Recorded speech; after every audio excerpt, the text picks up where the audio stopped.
Simply Financial with Christopher Calandra, Certified Financial Planner, is an innovative, comprehensive, informative, and cutting-edge podcast that discusses financial topics ranging from personal finance, economics, politics, and personal growth. Simply Financial will cover intriguing and thought-provoking questions so that the listener can simply increase their financial IQ. Welcome to the Simply Financial podcast. This is season number 3, episode 48. Today I wanted to talk about a topic that I am passionate about, and that is paying off debt. To kind of set the table, wanted to discuss just a few facts and figures just to bring to your attention how much of a debt problem we have in the United States. So to begin with, there's a 2017 study, a report from the Federal Reserve, and it showed that 48% of Americans reported carrying a credit card balance at least some of the time in the previous 12 months.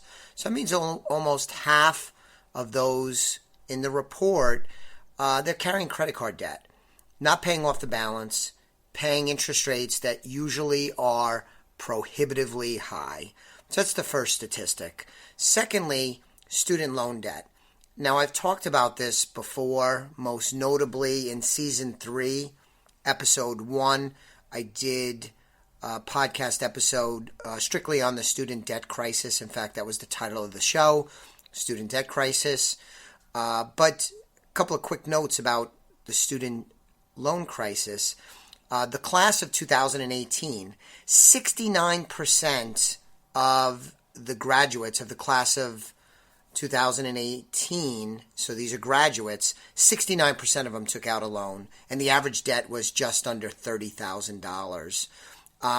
Parents took on $35,800 in Parent Plus loans. These are loans that are available through the federal government, fairly easy to get, and parents often turn to this loan strategy to help get their kids through school. And the biggest number of all, the most jarring number of all, is that when you add up all the student loan debt in this country, it comes out to a whopping $1.5 trillion. So we have Americans carrying credit card debt. We have student loan crisis, $1.5 trillion of debt. And then talk about car loans a little bit. Americans love their cars. The average car payment in this country is just under $500 a month. So if you think about it, if you have a couple, they could have typically $1,000 a month in payments. That's a lot of money. Of course, it depends on your income and wealth, overall wealth. But $1,000 a month for cars is a lot, especially if you also have student loan debt and credit card debt. So let's talk about ways, strategies of paying off debt. So, as I often joke, it will come as no surprise that the first thing is to have a plan to pay off debt. That might be a budget to really get a handle on where your money is going. So budgeting can be part of it. And I am mixed about the use of budget. I've said on the show before, my wife Joelle and I have never done a budget. We do track spending. We mostly, though, focus on our big goals. How much is going to go to retirement? When we had a mortgage, how much was going to go to debt payments? How much is going to go to college fund? How much is going to get reinvested into the Elliott Wealth Management Service practice? We would focus on the macro goals and less about the day-to-day budgeting. But we were never out of control. I think budgeting is important if you really have no idea where your money is going and you're sort of out of control and maybe overwhelmed. Doing a budget, even if it's just temporarily, might be worthwhile.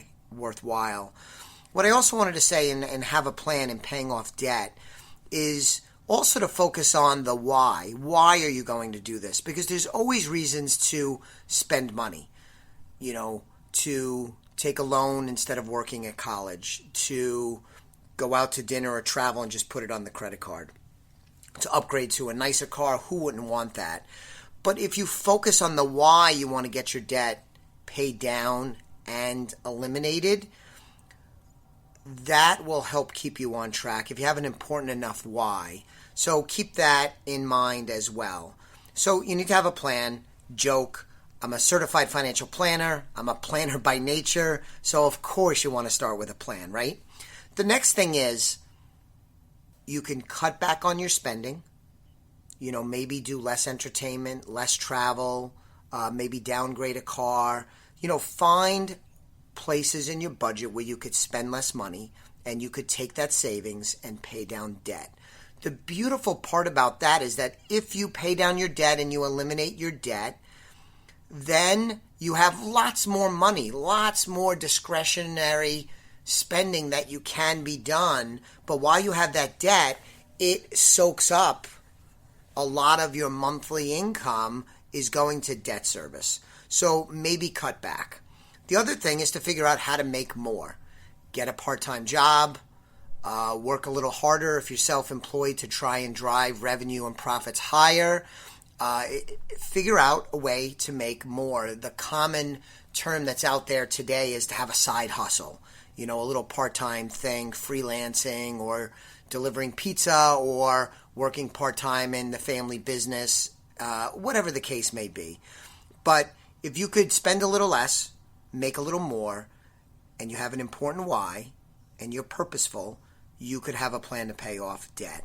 So a few strategies. The one that I think is the most common is the snowball. For those of you that are podcast listeners, one of the most popular podcasts is Dave Ramsey's podcast, and he has a best-selling book, The Total Money Makeover. And Dave Ramsey is the get out of debt guru. I've mentioned him in previous episodes of this show. I agree with much of what he says. I wouldn't say we agree 100% of the time, but paying off debt is a very noble goal. And he's an advocate of the snowball strategy, which means you list your debts from the smallest one to the largest one. Now, often there's some confusion in this. It's not by category. So many people, as an example, have multiple student loans. And so if you have 5 student loans, you're going to break those 5 loans into their individual parts. You don't group them together. You put the 5 on the list, along with other debts that you have. The snowball method usually avoids your mortgage. That's usually the biggest debt anyway, although not always. But you list your debts, smallest to largest, not by category, by individual debt. And then you begin the process of paying the minimums on all of the debts and taking whatever extra money that you have available to you to pay down debt from income and or savings, and you throw it at the smallest debt. And the idea is you want to knock that smallest debt off. And once you knock that smallest debt off, you go to the next one on the list, and you build momentum by having some early success, maybe cleaning out some smaller ones. Classic example of this is you might have a small credit card debt or a small medical bill, but you start out smallest, pay minimum on everything. Whatever extra you have to pay down on the debt goes on the smallest debt first. When that's paid off, you do the same thing, now attacking the smallest debt. Used to be the second smallest, but now it's the smallest debt, and you work your way through the snowball. It's a very effective way to do it, and if you stick to it, you'll be very successful. Although any plan, if you stick to it, you're going to be successful. But the snowball is the first strategy I wanted to talk to you about. The second one is the avalanche strategy, and it's similar. The only difference is that you line up your debts, but instead of going smallest debt to largest debt, you go highest interest rate to lowest interest rate. From a math perspective, this is more attractive than the snowball because you are trying to get rid of your highest interest cost debt first. Often that's going to be credit cards, although it does not have to be. The advantage to the snowball, though, is you get the psychological advantage of getting some traction, some early success to hopefully feed on your psyche wanting to keep going. The avalanche is more attractive from a purely math perspective because you're going after the highest interest rates debt first. And so it works like the snowball. You would list the debts, highest interest rate to lowest interest rate. You'd pay the minimum on everything. And anything that you have extra to apply to the debt reduction, you would put on the highest interest rate debt. And when that one is paid off, you do the exact same thing, moving on to what was the second most expensive interest rate in your debt list. So those are two major strategies. One thing to keep in mind strategy-wise is to separate out consumer debt, which would be student loans, car loans, personal loans, and the dreaded credit card debt. There are others, but those are the major ones. And separate those out from mortgages, or more broadly, debt that's backed by assets. There's a way of thinking, which I largely subscribe to, that there's a difference in debt that's based on consumer spending, and that's bad debt. And then there's good debt. This, I think, was coined by Robert Kiyosaki, the author of Rich Dad, Poor Dad, a best-selling book. He would often talk about the differences between good debt and bad debt. The aforementioned Dave Ramsey, he doesn't really subscribe to that, but there is a difference between mortgages and debts backed by assets. Small business owners will sometimes have debt that's backed by the business assets.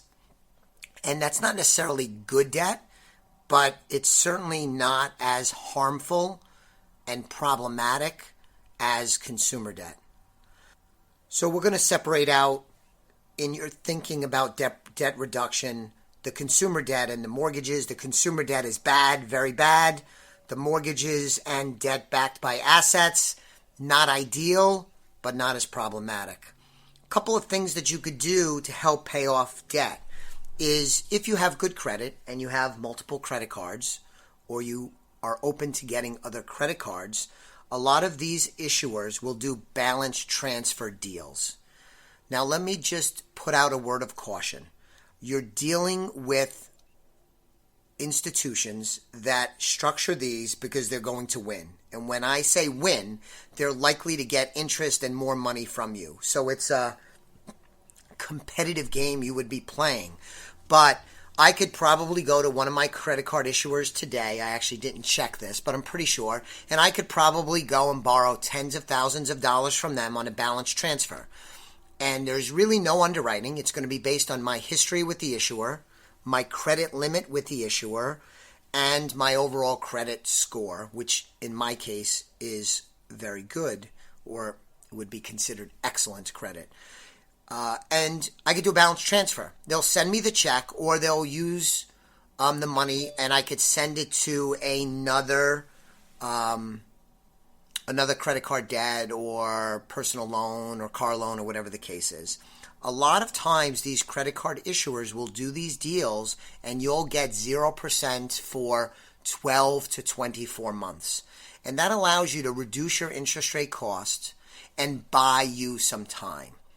The trick is that if you pay late, they're going to start charging you interest. If you do not pay it off at the end of the period, the interest rate is going to skyrocket. And there are other rules. You really have to make sure you follow all of their rules to keep the deal, because one slight move in the wrong direction with them and you disobey one of the rules, the small print in the agreement, and the 0% will go to some astronomical interest rate. So it's a competitive game. Years ago, I did use this successfully. I played the game very well, but you really, really have to pay attention to the details. But if you could do that, you could take a 10 plus interest rate credit card debt and maybe drive that down to 0